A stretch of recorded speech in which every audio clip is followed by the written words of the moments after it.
Welcome back, everyone, to Lamb's Cryptoverse. It's been a while. I've been looking into something all this time called Ordinal Inscriptions, and that's with an S. And it sounds ordinary, but it's actually extraordinary. I'll tell you why in a minute. First, let's go to some websites that try to explain it. I'll just minimize myself here. This one here is from Hiro.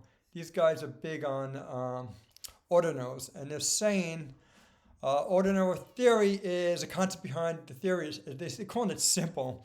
They're saying that Bitcoin is a fixed supply and it's capped at 21 million. We all know that story, right? That the Bitcoin supply is fixed, so hence it's going to go up because there's more demand over time and less supply. Then it goes on and saying that ordinary theory is in essence just a numbering system, and then it says explains what it is, and then it goes on about the scheming of it and inscriptions. So I'm going to do, instead of explaining this to you, is have you guys look at this on your own time, and what I'm going to do is try and explain it like I'm explaining it to a 3-year-old, maybe 5-year-old. How about that? So here's the way I interpret ordinal inscriptions. Basically, they're just simply NFTs. Look, this is not going to be perfect technically, but I'm just trying to explain it in an easy way. So basically, like I said before, the NFTs on the Bitcoin blockchain. And they came on January 21st of this year. So they're really, really new. And they only were able to come on to the Bitcoin blockchain this year in January because of a recent it's called a taproot upgrade that occurred in November 2021. So everything is recent. So look, what are they? They're basically, like I said, NFTs created on a Bitcoin network. The difference, and here's a key point, the difference is that they're stored on the Bitcoin blockchain. They cannot be removed. That's number one. And number two, first of all, I said they cannot be removed. Not only they cannot be removed, but they're considered immutable, meaning they cannot be changed. Now, I was a little surprised to hear this because I thought that NFTs in general cannot be changed. But it turns out, number one, that NFTs can be removed from the blockchain they're created on. As you probably know, many of these NFTs, the typical ones that we hear of, are created on the Ethereum blockchain or Ethereum type blockchain using ERC 721. And those NFTs can be taken off those blockchains and stored in, for example, your local wallet, right? It's better to keep it at home. But the thing is, they can be changed. So just be aware of that. So those are the two key reasons. Now, how did they get their names? Like, we know NFTs are non-fungible tokens. And remember, NFTs are just a version of a smart contract. That's all they are, with a different name. And in a way, ordinals are the same thing. So we're going into another step. So ordinals are like NFTs, but they're inscriptions. So what does that mean? It means, I'm trying to remember how to say this simply. It's basically inscribing, hence the word inscription, inscribing numbers. And these are in Satoshi. So this is the lowest denominator of Bitcoin, almost like our pennies in the US dollar system. So basically, the way you align these numbers, these Satoshis, the order that you do it, that's how you create these inscriptions. And the word, so that's how we get the word inscribe. And the word ordinal comes from the order. So that's the derivation of how we get that word. So now I want to talk to you about just some pros and cons and things like that about this. Like, why bother even putting it on Bitcoin when we've got other places to put it on?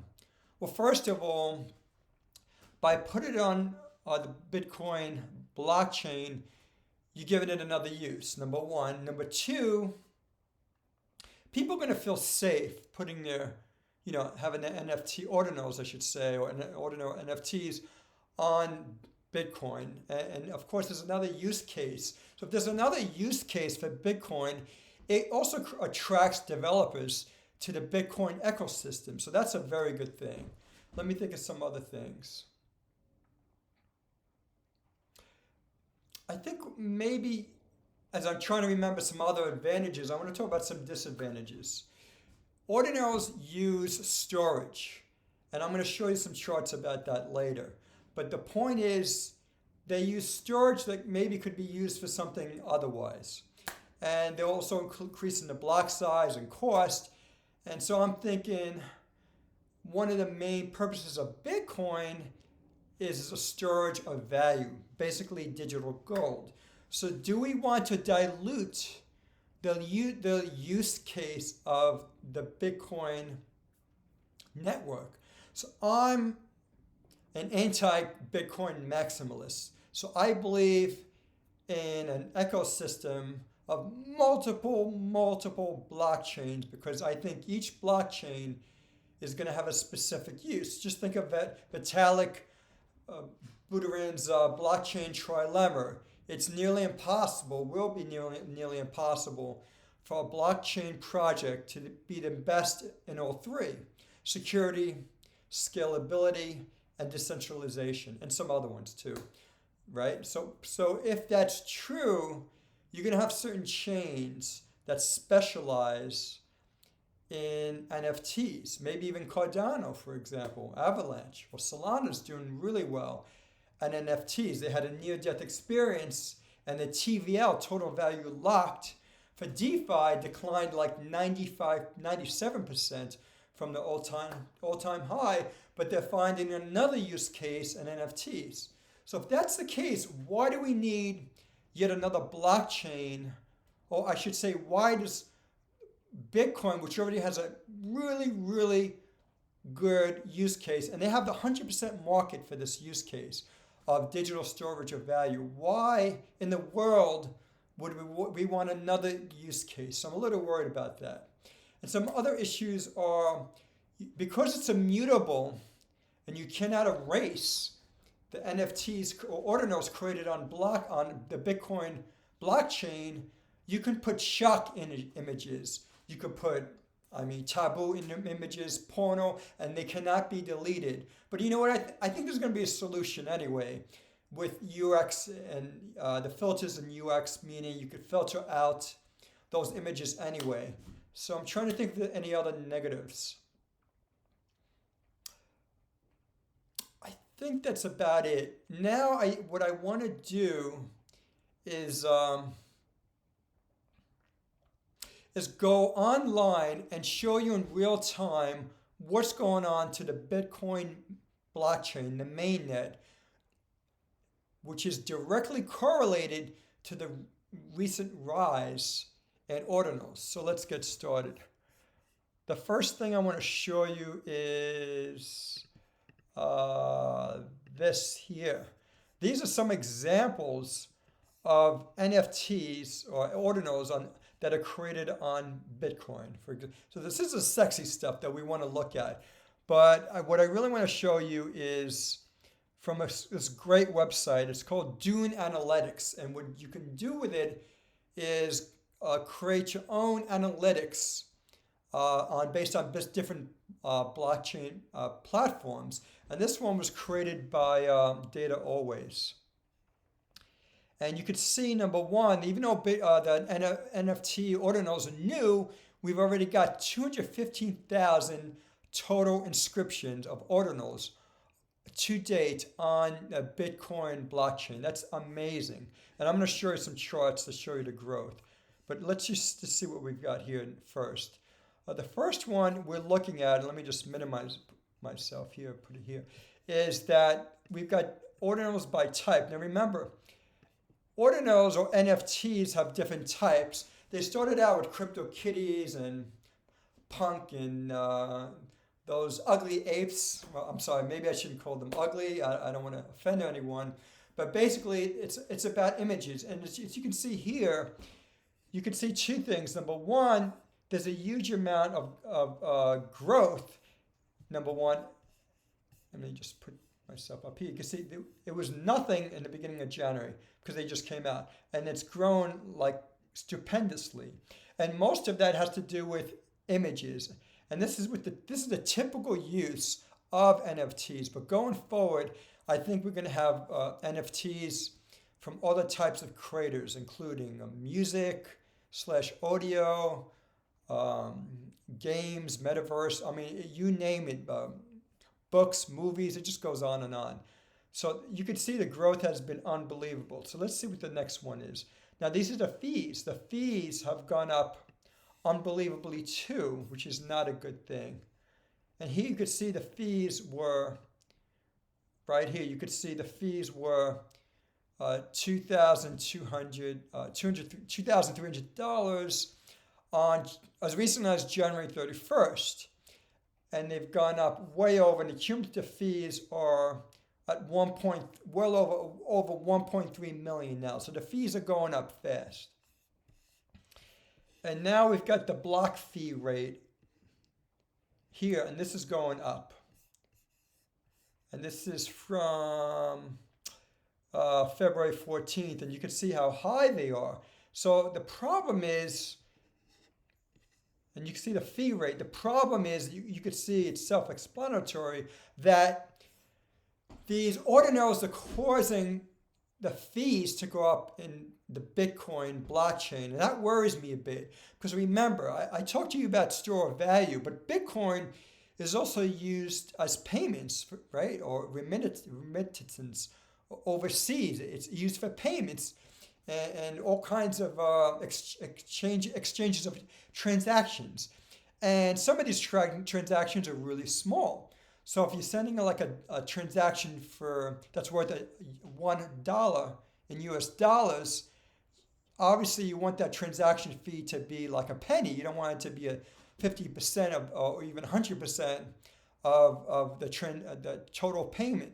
And the problem is the block size has grown because of ordinals, and you can see the fees have grown. So this is a major negative. And here you could see the Bitcoin fees per block. And they were, I'm going to try and highlight it here. Maybe it'll pop up. Here you go. You can see the size and the daily average size. You could see for January was, let's just talk about daily average size, 885, 455. And now if we go to the most recent date, you could see that it's, is it double, triple? I mean, it's gone up stupendously. That's the problem. And you can see the daily average size, it's in the blue dotted line. You can see it's gone up tremendously. So that's a pretty bad sign. And here's the amount of storage used by encryptions. Because if you remember, I told you that this is not stored on your wallet. It cannot be removed, at least for now, maybe later on, but it cannot be removed from the Bitcoin mainnet. And that could be a negative going forward, because if you remember, all of this information going back to day zero has to be stored by the crypto miners. So that could be a major problem going forward. And this is just shows you the utilization of Taproot, which is an upgrade I mentioned to you earlier that occurred in November of 2021. And that's about it. I mean, it goes on and on. You can see the psychoelasticity of encryption spending. You can go on the website yourself and have a look at it, because there's a whole bunch of case studies. And so you can go yourself. And I'm going to give you a website for this one. It's dune.com/data always /ordinals. So basically, it's on Dune Analytics website. And you can get a whole bunch of dashboards from people like you and me that create their own analytics. So it's pretty amazing stuff. Well, I hope you enjoyed this, but before I go, I want to say one last thing. As I said earlier, I am not a Bitcoin maximalist. I think there's going to be multiple uses and specific chains for each use case. So because of that, I am not, as of today, I could change my mind later, but I'm not 100% supporter of using, let me just blow myself up here. I'm not 100% supporter of using Bitcoin's mainnet for the creation of NFTs. I could see it for like as a niche area. Like let's say you've got the guy that's also known as Beeple. You've got like the Mona Lisa of artists, right? Those guys, those creators that have very expensive work, I could see their NFTs being stored on Bitcoin. But otherwise, I'm not sure if this is a good use case. As I said earlier, I'm just worried that the brand of and use case of Bitcoin as a storage of value could be diluted. So I do like Bitcoin as well as other blockchains, but I'm just a little worried about this use case. And I'm not sure how US regulators that seem to be attacking everyone aimlessly, I'm not sure if they're going to attack Bitcoin for this use case, because they've done some crazy shit lately, and you don't know what they're capable of. Well, thank you all for listening to Lamb's Cryptoverse. Don't forget to like us and subscribe to us, and I'll see you soon.